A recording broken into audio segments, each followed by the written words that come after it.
Dear students, last video lecture में हमने enantiomers and डायस्टीरियोआइसोमर्स के नोमेनक्लेचर के बारे में स्टडी स्टार्ट की थी। लास्ट वीडियो लेक्चर में हमने डीएल नोमेनक्लेचर के बारे में स्टडी की थी। डीएल जो है वो केवल क्या बताता है, किसी भी मॉलिक्यूल की कॉन्फ़िगरेशन को शो करता है कि स्पेशल अरेंजमेंट जो है एटम्स का वो किस तरह का है। डीएल के द्वारा हम किसी मॉलिक्यूल की ऑप्टिकल प्रॉपर्टीज़ को कोरिलेट नहीं कर सकते हैं। किसी भी मॉलिक्यूल की ऑप्टिकल प्रॉपर्टीज़ को कोरिलेट करने के लिए हम स्मॉल डी एंड एल से उसकी ऑप्टिकल प्रॉपर्टीज़ को शो करते हैं। तो किसी मॉलिक्यूल का अगर कॉन्फ़िगरेशन कैपिटल डी है तो ये ज़रूरी नहीं है कि उसका जो ऑप्टिकल रोटेशन हो वो प्लस ही हो, वो माइनस भी हो सकता है। इसी तरह से किसी कंपाउंड का यदि कॉन्फ़िगरेशन एल है तो वह लीवर रोटेटरी भी हो सकता है वो, या डेक्स्ट्रो रोटेटरी भी हो सकता है। लेकिन साथ में ही ये जो डीएल नोमेनक्लेचर है इसकी कुछ लिमिटेशंस भी है। ये डीएल नोमेनक्लेचर सभी तरह के कॉन्फ़िगरेशंस को ग्लिसरॉल्डिहाइड के कॉन्फ़िगरेशन से कोरिलेट नहीं कर सकता है। साथ ही डीएल नोमेनक्लेचर के द्वारा ये बताया गया है कि ऐसे कंपाउंड्स जिनमें कि एक से अधिक कायरल सेंटर प्रेजेंट है उनमें इस नोमेनक्लेचर के थ्रू हम जो हाईएस्ट नंबर वाला कायरल सेंटर है वो ही उस कंपाउंड की कॉन्फ़िगरेशन को रिप्रेजेंट करेगा, जबकि दूसरे जो कायरल सेंटर्स हैं उनके द्वारा उस कंपाउंड का कॉन्फ़िगरेशन हम ज्ञात नहीं कर सकते हैं। डीएल नोमेनक्लेचर की इक्वल लिमिटेशन है कि इस नोमेनक्लेचर में केवल उन्हीं मॉलिक्यूल्स का नोमेनक्लेचर हम ज्ञात कर सकते हैं जिनके के लिए कि फिशर प्रोजेक्शन फार्मूले जिनके लिए लिखे जाते हैं। तो इन सभी प्रॉब्लम्स है उनके सॉल्यूशन के लिए काम इंगोल्ड एंड प्रीलोग ने एक न्यू मेथड को रिप्रेजेंट किया। इस मेथड में हम प्रीफिक्स सिंबल जैसे कि आर या एस का उपयोग करते हैं और फिर उस कंपाउंड का कॉन्फ़िगरेशन बताते हैं। यहाँ पे आर लैटिन शब्द रेक्टस से लिया गया है जिसका मतलब होता है आर राइट हैंडेड, और एस लैटिन शब्द सिनिस्टर से लिया गया है जिसका मतलब होता है लेफ्ट हैंडेड। तो यहाँ पे ये जो आरएस नोमेनक्लेचर है इसकी दो स्टेप्स है। पहली स्टेप है सीक्वेंस रूल।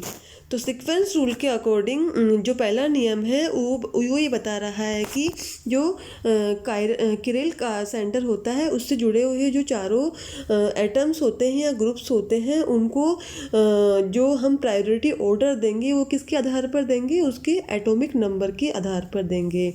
तो सबसे ज़्यादा हाईएस्ट एटॉमिक नंबर वाला जो एटम होता है उसको हाईएस्ट प्रायोरिटी दी जाती है। जैसे कि एक एग्जाम्पल भी यहाँ पे दिया गया है ब्रोमो क्लोरो आयोडो मेथेन का।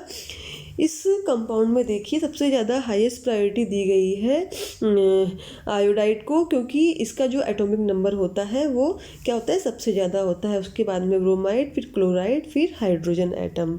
ठीक है, तो इस तरह से प्रायोरिटी देते हुए हम इस कंपाउंड को नाम देंगे। इसी सीक्वेंस रूल के अकॉर्डिंग अगर हम बात करें किसी कंपाउंड में यदि दो आइसोमर्स प्रेजेंट हो तो उस स्थिति में हम उस एटम को हम प्रायोरिटी देंगे जिसका कि जो मास नंबर होता है वो सबसे ज़्यादा होता है। जैसे कि यहाँ पे ये जो एग्जांपल है इसमें हाइड्रोजन भी प्रेजेंट है और ड्यूटेरियम भी प्रेजेंट है। तो ड्यूटेरियम का जो मास नंबर होता है वो ज़्यादा होता है, तो ड्यूटेरियम को प्रायोरिटी ऑर्डर में हाइड्रोजन से पहले रखा गया है। अब हम बात करें सीक्वेंस रूल नंबर 2 की। तो सीक्वेंस रूल नंबर 2 कह रहा है कि यदि कायरल कार्बन से जुड़े हुए जो दो समूह होते हैं उनमें सेम एटम्स प्रेजेंट हो तो उस स्थिति में हम जो प्रायोरिटी ऑर्डर देंगे वो वो ये बताएगा कि जो दूसरा जो एटम है उसकी जो एटॉमिक नंबर है वो किस तरह से उसको का निर्धारण करता है। तो यहाँ पे जैसे दो तरह के यहाँ पे ग्रुप्स प्रेजेंट है, तो यहाँ पे सबसे पहले जो प्रायोरिटी ऑर्डर दिया गया है वो यहाँ पे CH2OH को दिया गया है, क्योंकि इसमें कार्बन के बाद में जो दूसरा एटम है वो ऑक्सीजन एटम है, जिसका कि एटॉमिक नंबर कार्बन से ज़्यादा है। जबकि सेकंड वाला जो प्रायोरिटी ऑर्डर में सेकंड नंबर पे C2H5 है, जिसमें दूसरा जो एटम है उसका जो एटॉमिक नंबर है वो इस ऑक्सीजन की तुलना में कम है। तो प्रायोरिटी ऑर्डर दूसरे परमाणु की एटॉमिक संख्या के आधार पर यहाँ पे निर्धारित किया जाता है। इसी तरह से हम कुछ और एग्जांपल्स लेंगे, जैसे कि 3-chloro-2-methyl-pentane।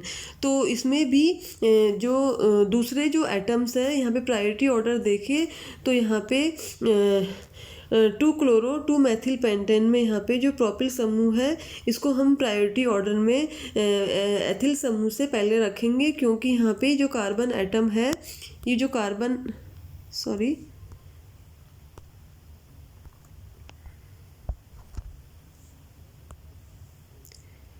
क्योंकि जो प्रोपिल समूह है इसमें कार्बन एटम से दो कार्बन एटम्स और जुड़े हुए हैं, जबकि एथिल समूह में केवल एक ही कार्बन एटम से केवल एक ही कार्बन एटम जुड़ा हुआ है। इसलिए इसका जो प्रायोरिटी ऑर्डर होगा वो इस तरह का होगा।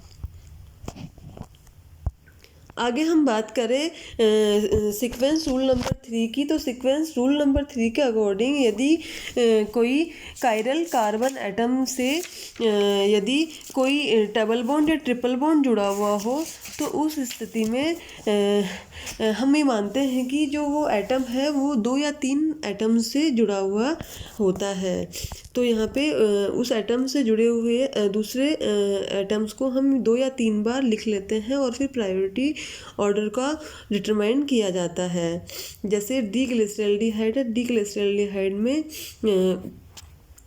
ये जो प्रायोरिटी ऑर्डर है, प्रायोरिटी ऑर्डर में हम CHO और CH2OH में से CHO को हम पहले लिखते हैं, क्योंकि CHO में ये जो डबल बॉन्ड प्रेजेंट है इस डबल बॉन्ड को में इस कार्बन एटम और ऑक्सीजन एटम को हम दूसरे एटम से जुड़ा हुआ मान लेते हैं और फिर प्रायोरिटी ऑर्डर को हम डिटरमाइन करते हैं।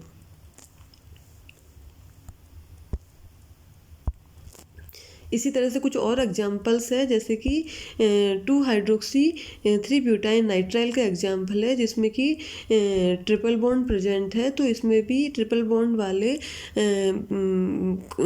सब्स्टिट्यूएंट को हम इस तरह से 3 एटम से जुड़ा हुआ हम मान लेते हैं और प्रायोरिटी ऑर्डर का फिर हम डिटरमाइन करते हैं। तो सबसे पहले प्रायोरिटी ऑर्डर में OH समूह आएगा, क्योंकि ऑक्सीजन का एटॉमिक नंबर सबसे ज़्यादा है। फिर CN समूह आएगा, क्योंकि इसमें कार्बन और नाइट्रोजन के बीच में ट्रिपल बॉन्ड प्रेजेंट है। तो हम कार्बन और नाइट्रोजन को 2 या 3 बार हम एटम से जुड़ा हुआ मान लेते हैं। और इसी तरह से हम फिर इसके असंतृप्त समूह को हम प्रायोरिटी ऑर्डर में रखेंगे और फिर लास्ट में हम हाइड्रोजन एटम को रखेंगे।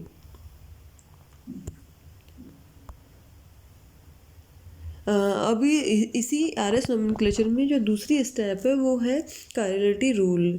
ये रूल सीक्वेंस रूल के डिटरमाइन के बाद में इसको फॉलो किया जाता है, और इस रूल को फॉलो करने के लिए फॉलोइंग जो स्टेप्स है उनको हम फॉलो करते हैं। सबसे पहला जो नियम है वो ये है कि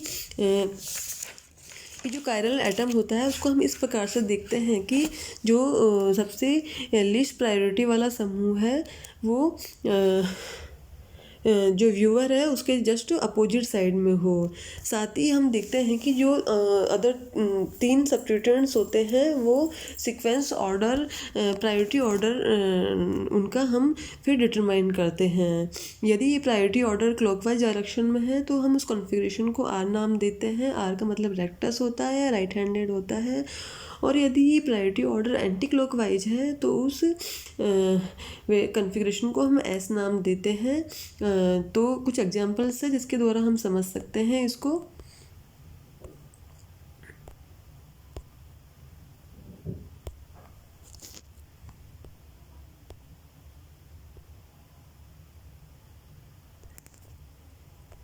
जैसे कि फर्स्ट एग्जांपल है 2,2-ब्यूटेनॉल। इसमें हम जो हाइड्रोजन एटम है उसको हम क्या मान लेते हैं, उसको हम व्यूवर से दूर की तरफ मान लेते हैं। बाकी तीनों जो सब्स्टिट्यूएंट्स हैं उनकी स्थिति को देखते हैं। जो प्रायोरिटी ऑर्डर में OH समूह सबसे पहले है, फिर मैथिल समूह है और फिर मैथिल समूह है।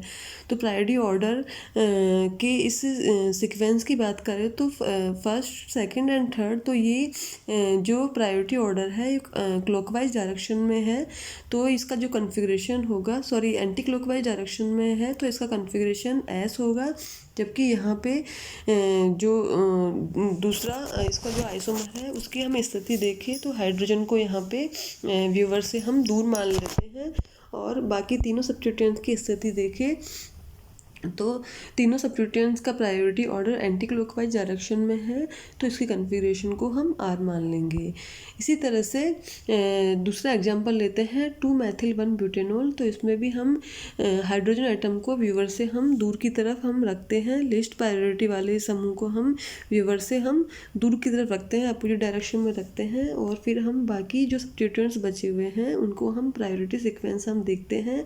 तो सबसे पहले सीक्वेंस में सबसे पहले नंबर पे आएगा CH2OH समूह, फिर आएगा एथिल समूह और फिर आएगा CH3 समूह। तो इनके सीक्वेंस को हम डायरेक्शन देखें तो ये एंटी क्लॉकवाइज डायरेक्शन है, तो इसको हम एस कॉन्फ़िगरेशन देंगे।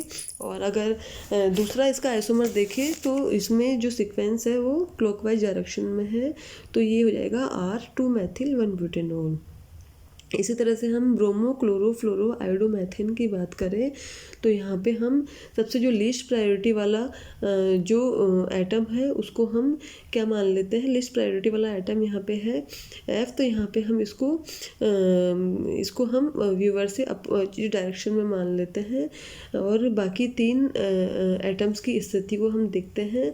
तो तीनों एटम्स की स्थिति में आयोडाइड सबसे सीक्वेंस में सबसे पहले नंबर पे है, फिर है ब्रोमाइड और फिर है क्लोराइड। जो इनका डायरेक्शन है वो कैसा है, एंटी क्लॉकवाइज में है, तो इस कारण से इसको हम एस कॉन्फ़िगरेशन नाम देंगे। जबकि दूसरे आइसोमर में जो इनकी स्थिति है, प्रायोरिटी का जो सीक्वेंस है वो कैसा है, क्लॉकवाइज है, तो इसका जो कॉन्फ़िगरेशन होगा वो कैसा होगा, IR होगा। इसी तरह से अगला एग्जांपल है 1-आयोडो-1-ड्यूटेरो एथेन का, जिसमें कि हम हाइड्रोजन को व्यूवर से दूर मान लेते हैं, और बाकी जो 3 एटम्स हैं, 3 सब्स्टिट्यूएंट्स हैं, उनका हम प्रायोरिटी सीक्वेंस देखते हैं। तो इस सीक्वेंस में आयोडाइड सबसे फर्स्ट नंबर पे आएगा, फिर CH3 ग्रुप आएगा और फिर ड्यूटेरियम आएगा। इनका जो सीक्वेंस है वो कैसा है, एंटी क्लॉकवाइज डायरेक्शन में है, तो इसका कॉन्फ़िगरेशन S हो जाएगा। जबकि दूसरा जो आइसोमर है उसका जो सीक्वेंस है वो क्लॉकवाइज डायरेक्शन में है, तो कॉन्फ़िगरेशन उसका R हो जाएगा। तो इस तरह से ये हम देख सकते हैं कि किस तरह से हम DL और RS नोमेनक्लेचर के द्वारा हम किसी कंपाउंड के कॉन्फ़िगरेशन को शो कर सकते हैं। लेकिन यहाँ पे DL और RS नोमेनक्लेचर केवल किसी कंपाउंड के कॉन्फ़िगरेशन को ही शो करते हैं। इनके द्वारा हम किसी कंपाउंड के ऑप्टिकल रोटेशन की स्थिति को नहीं दर्शा सकते। उसके लिए हमें प्लस एंड माइनस साइन का यूज करना पड़ता है।